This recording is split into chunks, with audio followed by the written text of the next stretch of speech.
Bien. Merci Daniel, merci Régis, merci Stéphanie, Frédéric et Pierre. Merci à vous d'avoir dépeint avec tant de précision et de perspicacité le sombre tableau des réformes conduites par Jean-Michel Blanquer, l'actuel ministre de l'Éducation nationale. De quoi Blanquer est-il le nom? À quoi pourrait-il laisser son nom? L'histoire des politiques scolaires fournit d'autres exemples de ministres fossoyeurs. Lionel Jospin, par exemple, qui un peu moins de 10 ans avant de prendre la tête d'un gouvernement prétendument socialiste de cohabitation, lequel aura d'ailleurs mené plus de privatisation qu'aucun autre, occupa, et pour le pire, la rue de Grenelle. Jospin, ce nom renvoie, ceux qui connaissent l'histoire de notre système éducatif, à la funeste loi d'orientation et de programmation de 1989, qui imposa l'inepte théorie de l'élève au centre du système comme référent de la culture commune, je cite, « formule chimiquement pure du pédagogisme », lequel se trouva du même coup institutionnalisé avec la création de ces temples, les IUFM, rebaptisés depuis SP, et la nouvelle mouture, tu as entièrement raison Pierre, ne changera probablement rien à ces instituts, et de ces prêtres, les formateurs tout-puissants qui y officient depuis. L'élève au centre du système comme référent de la culture commune, mesure-t-on bien ce que cela signifie et les effets dévastateurs qui s'annonçaient alors. On érigeait en principe que le savoir que les maîtres avaient jusque-là pour mission de transmettre et qu'ils avaient eux-mêmes acquis de leurs propres maîtres, que le savoir véritable donc cessait d'être le référent de la culture commune et qu'en conséquence, il ne s'agissait plus de prétendre le transmettre à l'élève, ni même de chercher à élever celui-ci au-dessus de ses propres références culturelles, puisque c'était elle, désormais, la norme du savoir. La loi Jospin de 89 porta, on le mesure à présent, un coup mortel à la transmission du savoir par l'école, dont les conséquences furent, bien entendu, dévastatrices. Eh bien, pour en revenir au présent, et donc à Jean-Michel Blanquer, je prédis que si rien n'arrête les réformes qu'il a entreprises, si rien n'entrave celles qu'il compte mettre en œuvre, si les effets de communication et l'enfumage dans lesquels il exerce continuent d'opérer, le laissant poursuivre son œuvre de destruction sans que grand monde, à part nous, ne s'en émeuve, son nom sera d'ici quelques années d'aussi sinistre mémoire que celui de Lionel Jospin. Dévalorisation sans précédent de la fonction enseignante, paupérisation considérable de la voie professionnelle, poursuite de la destruction de la culture humaniste, voilà ce à quoi, entre autres choses, Blanquer laissera son nom, nos différents intervenants en ont éloquemment parlé. Mais au sombre tableau que vous avez chacun dépeint, une ombre qui n'est pas la moindre est encore à ajouter, et elle démontrera que l'entreprise de sape et de destruction menée par l'actuel ministre n'épargne décidément pas grand-chose. Il s'agit de la catastrophique réforme du baccalauréat et donc du lycée qui est d'ores et déjà enclenchée, puisqu'elle s'applique depuis la rentrée scolaire de septembre à la classe de seconde, s'appliquera dès la rentrée prochaine à la classe de première, puis l'année suivante à la classe terminale, le nouveau bac version Jean-Michel Blanquer, devant entrer en application à la rentrée à la session 2021. Pour planter le décor, j'ai coutume d'expliquer que cette réforme du lycée se situe dans l'exact prolongement de la réforme Vallaud-Belkacem du collège, même si, communication toujours et encore, le ministre, afin de détricoter la dite réforme, du fait de la très large et légitime contestation qu'elle soulevait, vous avez aimé, mesdames, messieurs, ce que Vallaud-Belkacem a fait du collège, eh bien, vous adorerez ce que Blanquer s'apprête à faire du lycée. D'ailleurs, le principal inspirateur de cette réforme du lycée et du bac s'appelle Pierre Mathiot, un socialiste, comme Jospin tenait, lequel fut de surcroît le délégué ministériel au parcours d'excellence, vraiment, de Najat Vallaud-Belkacem. Nul étonnement dès lors à ce que le sort réservé au lycée par le rapport que Pierre Mathiot a remis au ministre au mois de janvier dernier réponde aux mêmes logiques et poursuive les mêmes objectifs que la réforme du collège de 2016. Nul étonnement à constater que ce rapport Mathiot, qui a très largement inspiré la réforme en cours, soit de part en part sous-tendu par l'idéologie des compétences minimales au détriment de l'ambition de transmettre les savoirs. Nul étonnement qu'il participe de la même fuite en avant vers le mirage de l'interdisciplinarité et vers l'individualisation des parcours, ce qui sert de justification pour revoir à la baisse les horaires disciplinaires et donc le niveau d'exigence. La réforme Blanquer du baccalauréat organise donc la disparition des filières L, ES, S, au profit d'un choix de matière qu'il appartiendra à l'élève de faire et de combiner selon ses appétences individuelles. matières qui, de surcroît, ça a été dit, ne seront pas également proposées dans tous les établissements. Cela privera donc les élèves de chances égales de réussite dans une voie clairement choisie. Cette réforme, elle réduit aussi le nombre d'épreuves terminales au profit du contrôle continu. Cela entraînera d'inévitables ruptures d'égalité entre les candidats et nourrira la suspicion de ce qu'un bac n'a pas même valeur selon l'établissement d'origine.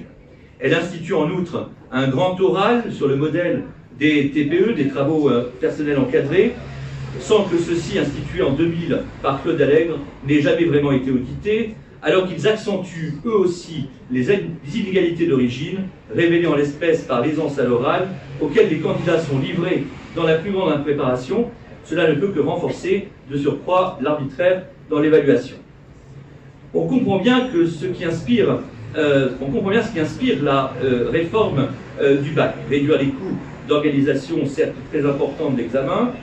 On perçoit aussi la tactique du ministre, tirer prétexte de sa dévalorisation, de la dévalorisation de l'examen, pour en organiser la dilution. Mais on mesure surtout que cette réforme ira à l'encontre de la revalorisation pourtant nécessaire de l'examen, comme de l'égalité entre les candidats, quelle que soit leur origine sociale ou géographique, qu'il doit pourtant garantir, et à l'encontre donc de l'intérêt des élèves.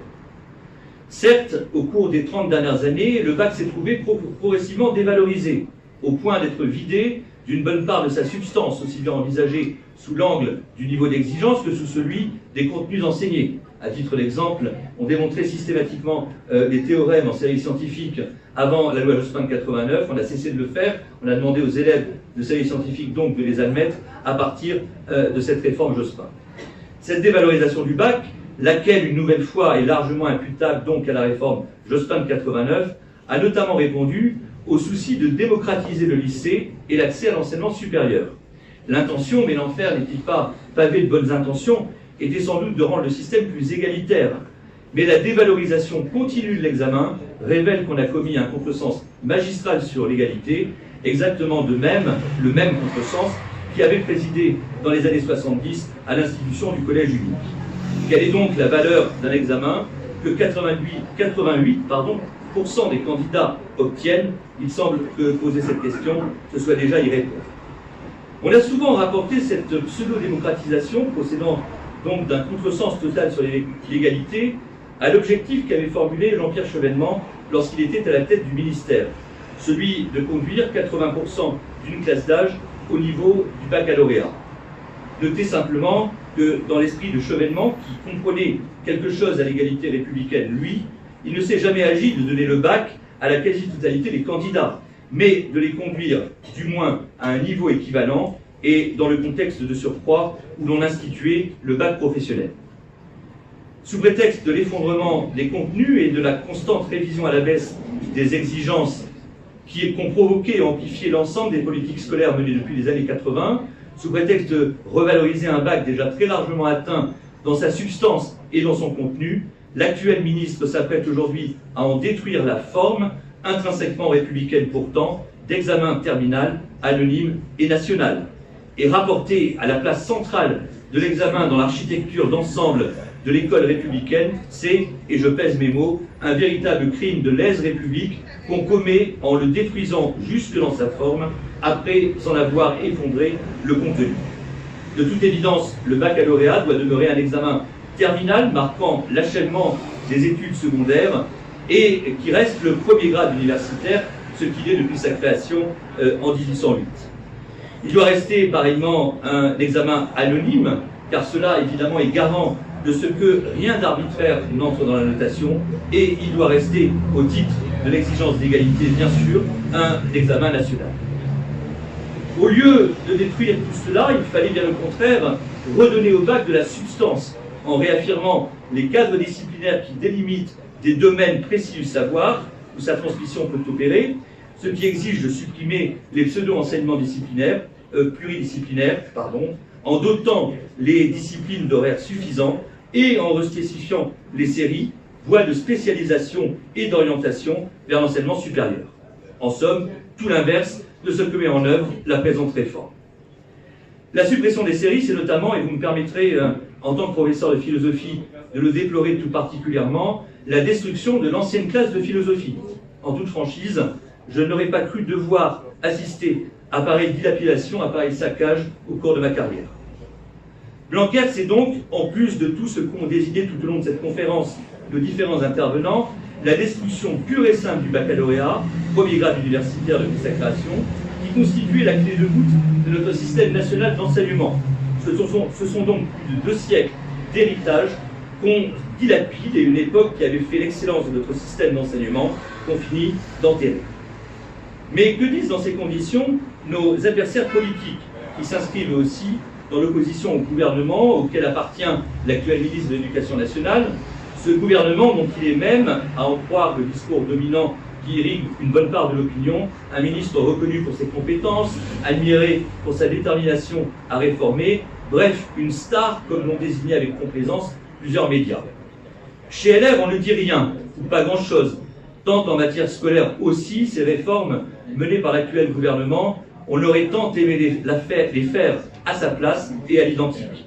Jean-Michel Blanquer, d'ailleurs, ça a été rappelé, était numéro 2 du ministère de l'Éducation nationale sous les gouvernements LR. Et de plus, le programme de Fillon réservait peu ou prou le même sort au baccalauréat.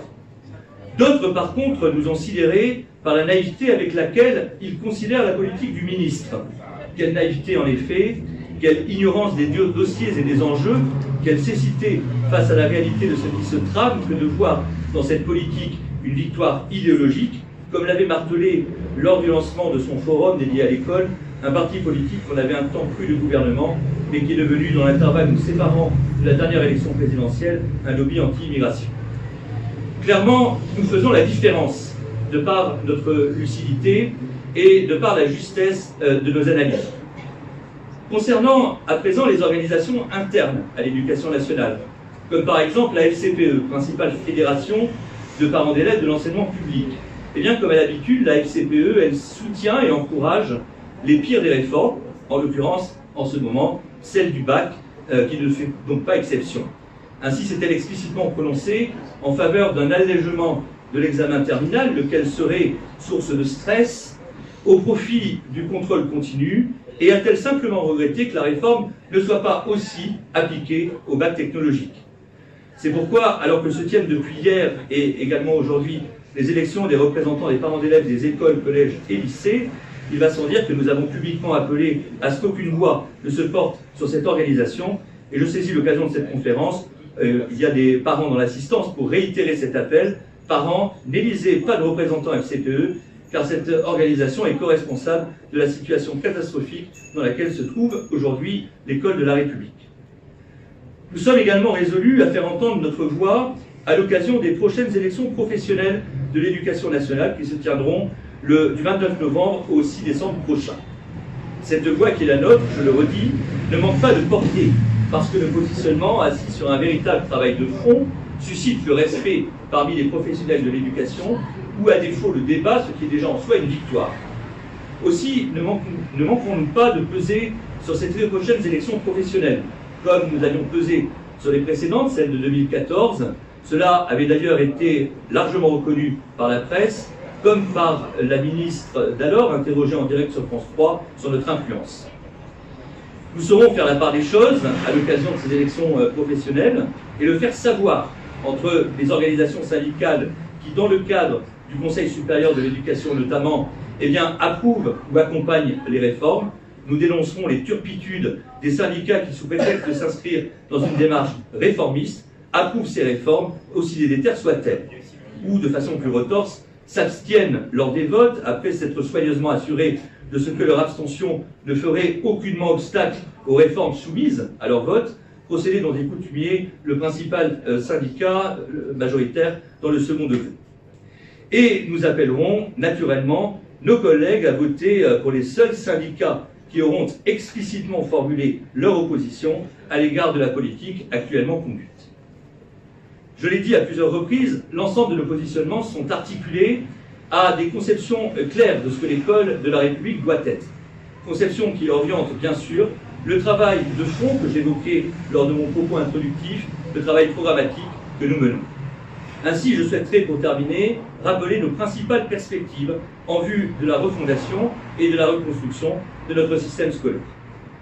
D'abord, nous voulons une école de l'égalité bien comprise cette fois, cela va sans dire, c'est-à-dire d'abord de l'égalité des chances, ce qui passe par la transmission exigeante des savoirs, tout particulièrement en direction des enfants issus des milieux les plus défavorisés, car c'est eux surtout qui ont tout à attendre de l'école et auxquels l'école doit offrir la chance d'une émancipation et d'une progression sociale. L'égalité bien comprise, c'est-à-dire l'égalité républicaine, c'est tout autant l'émulation par l'exigence, qui donne le sens de l'effort et permet de s'élever par son mérite, en parvenant pour les meilleurs qui sont aussi les plus méritants à se distinguer des autres. L'égalité véritable, ce n'est au fond rien d'autre que la méritocratie républicaine, principe que nous assumons sans réserve. Ce qu'en une formule que nous avons de multiples fois citée, Paul Langevin désigné comme la sélection des meilleurs par la promotion de tous, voilà très précisément ce qu'il appartient à l'école de la République de réaliser.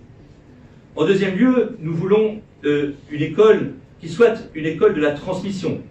Donner beaucoup à chacun au titre de l'égalité des chances, je viens d'en parler, cela consiste d'abord à transmettre sans faillir, à commencer bien sûr par les fondamentaux. Transmettre le savoir en commençant par les savoirs fondamentaux, c'est là la fonction essentielle de l'école primaire, et tout particulièrement de l'école élémentaire. Elle doit transmettre les éléments de toute instruction, d'où son nom, sans lesquels aucune réussite n'est possible. Plus aucun enfant, bien sûr, ne doit sortir du primaire sans maîtriser la lecture et l'écriture, sans savoir se repérer dans l'espace et dans le temps, faute de connaître la géographie et l'histoire, sans savoir compter et calculer.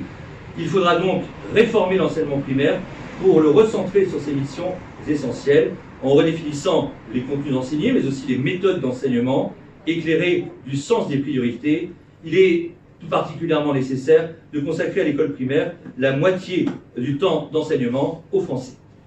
Cela passera également par une réforme qui, en veillant à transmettre une culture commune qui est d'abord fondée sur ce bien commun donc qu'est la langue française, refera de l'école ce creuset républicain où se construit l'appartenance de tous à la nation et donc où des chances égales peuvent être données à chacun.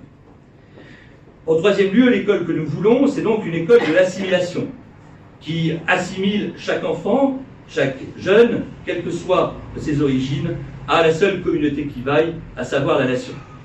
C'est pourquoi nous proposons, et sans doute maintiendrons-nous cette proposition dans l'avenir, l'instauration d'un vêtement uniforme à l'école et au collège. L'avantage, bien sûr, du vêtement uniforme, qui ne relève en réalité d'aucun passéisme, qui n'a jamais été obligatoire dans notre pays, est au contraire pleinement adapté aux enjeux de notre temps, et il se justifie à plusieurs titres. Il contribuera largement à résoudre les problématiques que posent les manifestations d'appartenance à telle ou telle communauté, à telle ou telle religion.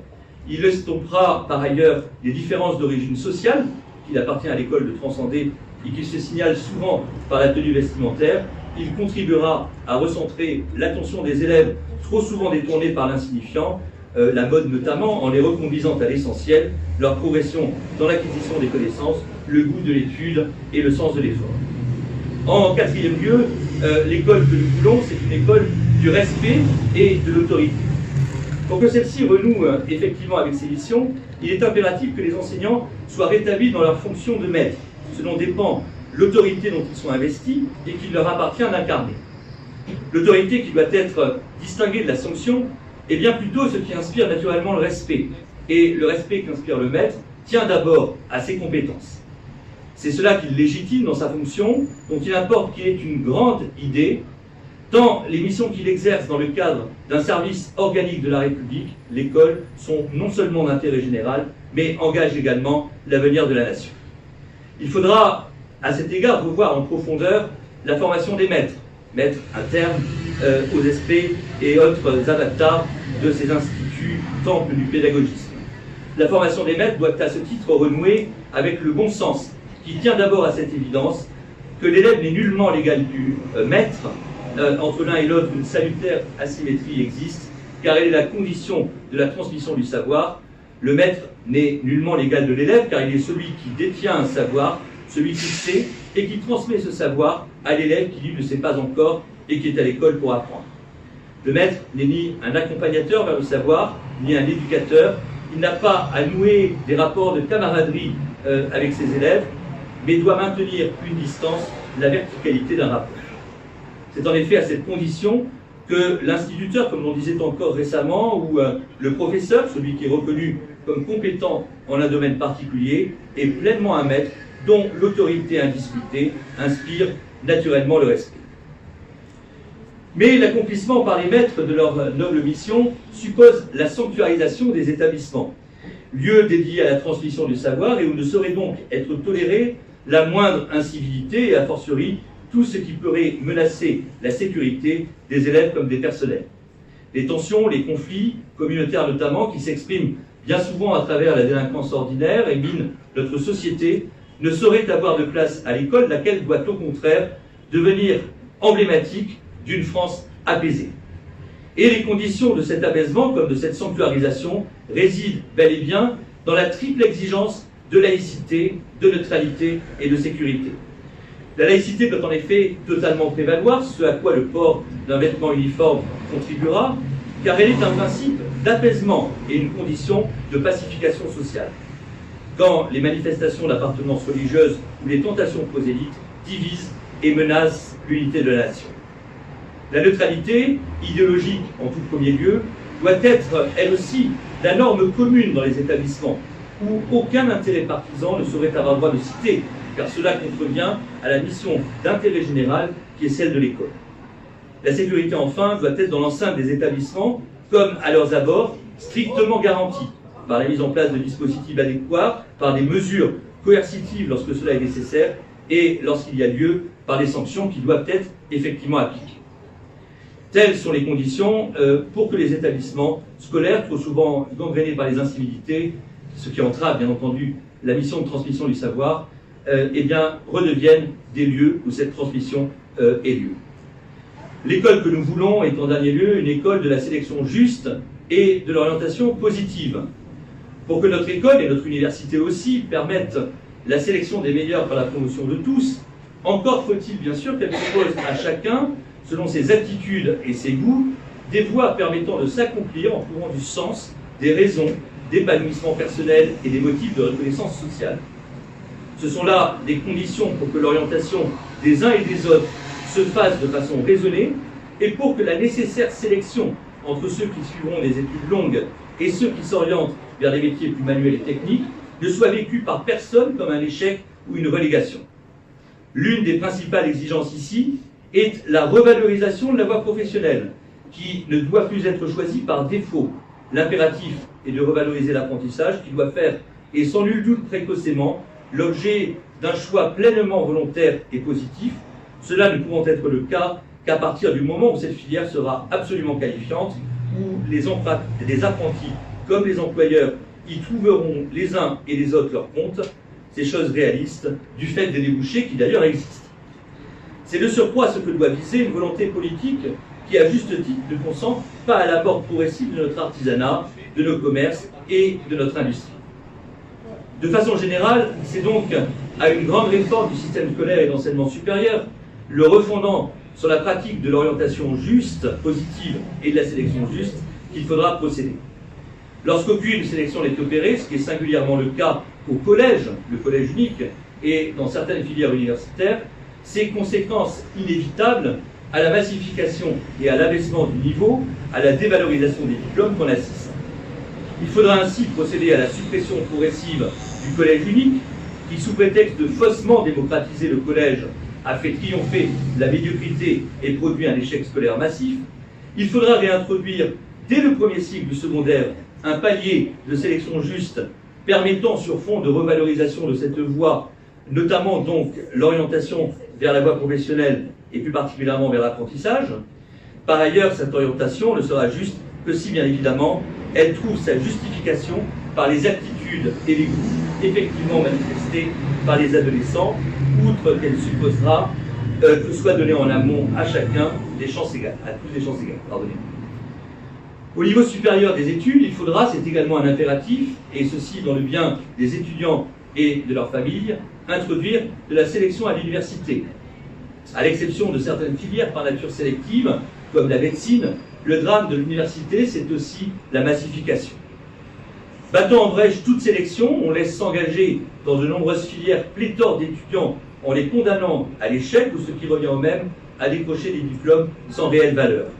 eh bien, quitte à provoquer une petite révolution culturelle, et ceci donc dans l'intérêt des étudiants et de leurs familles, qui doivent cesser d'être abusés quant aux débouchés réels des études qu'ils poursuivent, il faudra instaurer ici aussi des paliers de sélection juste. La méritocratie doit aussi prévaloir dans l'ensemble des filières universitaires, ce qui passe aussi par une revalorisation des bourses au mérite qui ont été supprimées par les gouvernements précédents. Enfin, dans un souci, là encore, d'excellence, qui doit tirer vers le haut l'ensemble des étudiants, eh bien, il faudra maintenir cette spécificité française des universités et des grandes écoles, ce qui suppose de défendre aussi les classes préparatoires aux grandes écoles, qui constituent le lieu par excellence de la méritocratie républicaine et doivent partant être élevées en modèle pour la reconstruction de notre système d'enseignement. Ces perspectives, je le crois, nous le croyons, outre qu'elles sont de simple bon sens, dessinent une ambition pleinement républicaine pour l'école. Elles devront, de toute évidence, orienter le grand plan de sauvetage de notre système d'enseignement et permettront sa refondation républicaine dans l'intérêt des enfants et des jeunes et dans celui de la nation tout entière. Vouloir le meilleur pour la France, c'est aussi, je l'ai dit, vouloir le meilleur pour son école. Et nous ne doutons pas un instant que cette double volonté soit celle des patriotes et de son président Florian Philippot, que nous allons avoir le plaisir d'écouter à présent. Je vous remercie.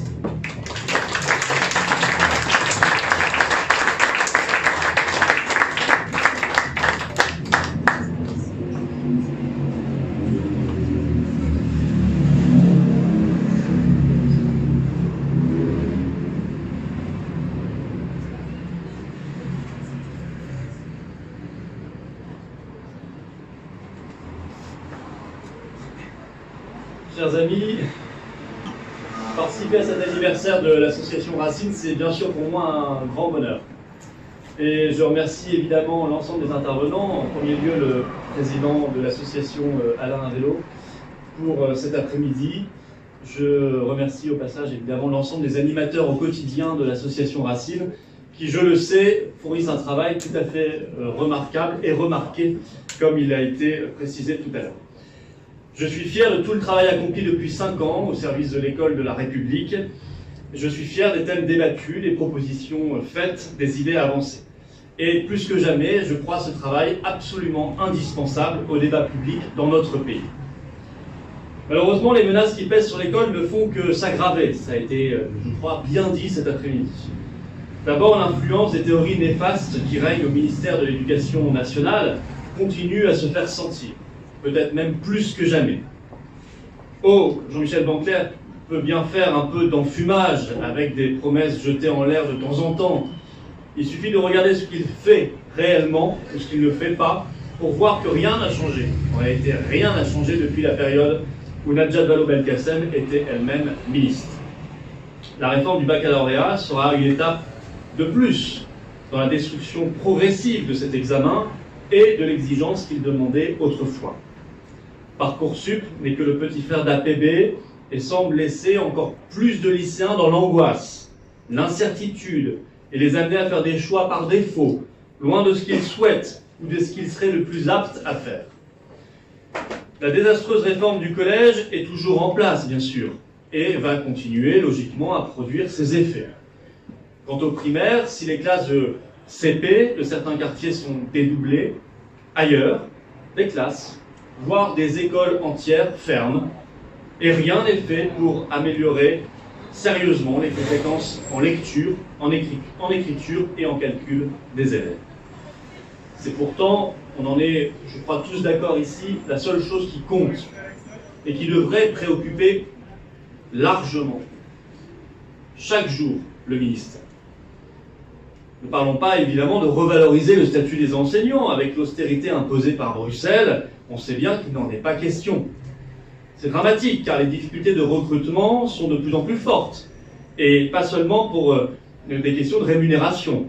Il y a de quoi s'inquiéter pour l'avenir d'un pays lorsque l'on voit que le métier de professeur, d'enseignant, n'y fait plus partie des professions attractives. Je crois que c'est un signe inquiétant du dépérissement d'une civilisation et d'un pays, et nous devons en tenir compte absolument dans les politiques menées. Mais le gouvernement, si tant est qu'il y a encore un gouvernement en France, on attend avec impatience la nomination du prochain, se satisfait de mesurettes ridicules. Le téléphone est interdit en classe, c'était l'annonce de la rentrée. La belle affaire, la grande majorité des établissements avaient déjà pris des mesures similaires. Et je reprends à mon compte cette excellente expression de l'un de nos brillants intervenants, Jean-Michel Blanquer, c'est bien chez le ministre Trompe-l'œil,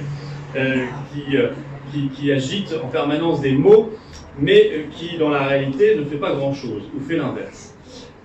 Alors que le cœur de la mission de l'école mériterait à lui seul une toute autre politique, une toute autre ambition. Un sujet d'inquiétude supplémentaire est venu ces jours-ci sur le devant de la scène, au gré d'un rapport. Je veux bien sûr parler du rapport sur les problèmes liés au communautarisme et à la laïcité. Il ne faut pas esquiver ce problème, qui est un fléau que rencontre l'ensemble de notre société dans tous ses secteurs, sans aucune exception. Et l'école, évidemment, y est elle-même extrêmement confrontée. Il s'agit d'un problème très grave.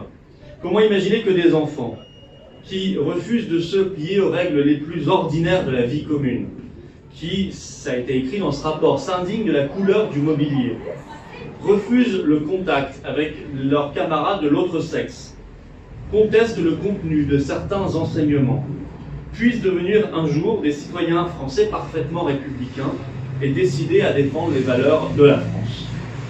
De petite compromission en petite compromission, de petite lâcheté en petite lâcheté, les gouvernements et les pouvoirs locaux successifs ont fini par créer une situation aujourd'hui ingérable, devant laquelle les enseignants et les personnels de direction se sentent livrés à eux-mêmes. Aujourd'hui, la reprise en main des quartiers où la République n'est plus chez elle est un défi majeur auquel nous sommes confrontés. Et l'école est un lieu particulier pour ce défi, car l'école doit à la fois imposer des règles strictes, en particulier tout ce qui concerne, ça a été dit par Alain, la laïcité, et former les futurs citoyens à être des Français comme les autres, avec les autres, sans que des communautés, plus ou moins hostiles entre elles, se constituent au sein de notre République indivisible. Mais l'école doit aussi offrir une promesse d'avenir aux élèves. Il ne s'agit pas de les formater, il faut les former à être des individus libres et autonomes, maîtrisant les savoirs indispensables de l'honnête homme.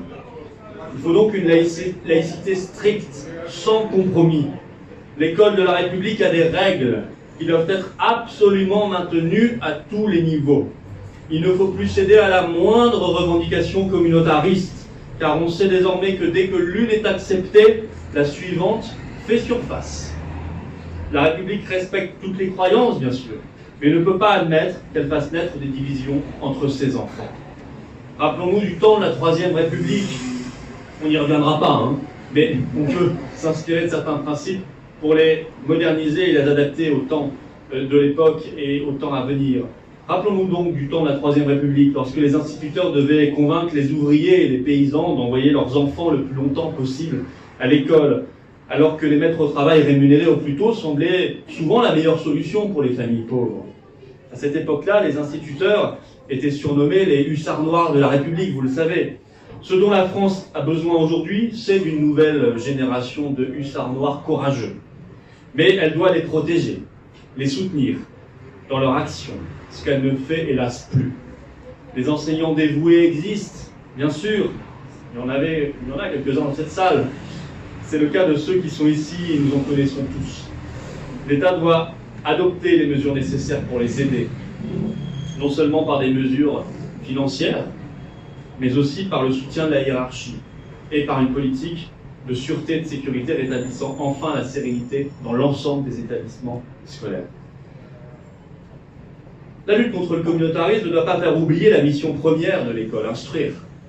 L'apprentissage du français doit être la priorité absolue du primaire.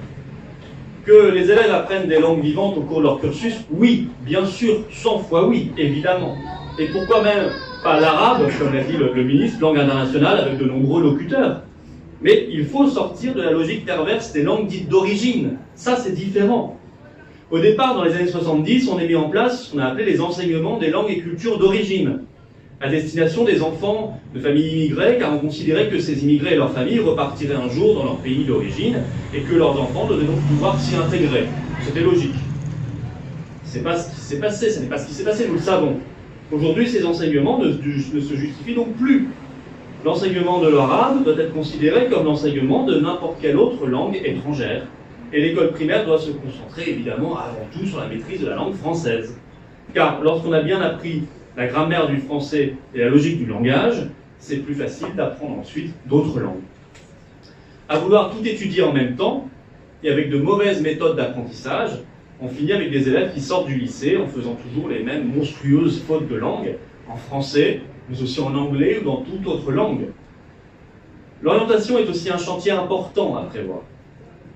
Les départs de Parcoursup, j'en parlais avant lui d'APB, montrent que construire son avenir est très compliqué pour les lycéens et peut se finir par une injustice absolument flagrante. Un tirage au sort sur APB à l'époque, une affectation absurde ou pas d'affectation du tout sur Parcoursup. L'école doit ouvrir des perspectives pour les élèves et permettre, y compris à ceux dont les parents ne connaissent pas le système, de réussir leurs études. Le choix des études supérieures doit donc être mieux éclairé. Notre école doit valoriser le mérite et le travail, récompenser les efforts de chacun. Ce sont des mots qui ont chez nous une grande signification. Permettre à tous de s'insérer dans la société. Et pour cela, reposer sur un principe cardinal, rappelé tout à l'heure, qui est celui de la méritocratie républicaine. En ne le faisant pas, elle laisse le champ libre aux communautaristes et dans certains quartiers aux islamistes. L'école doit devenir le lieu où les jeunes construisent leur avenir grâce au savoir qu'on leur transmet.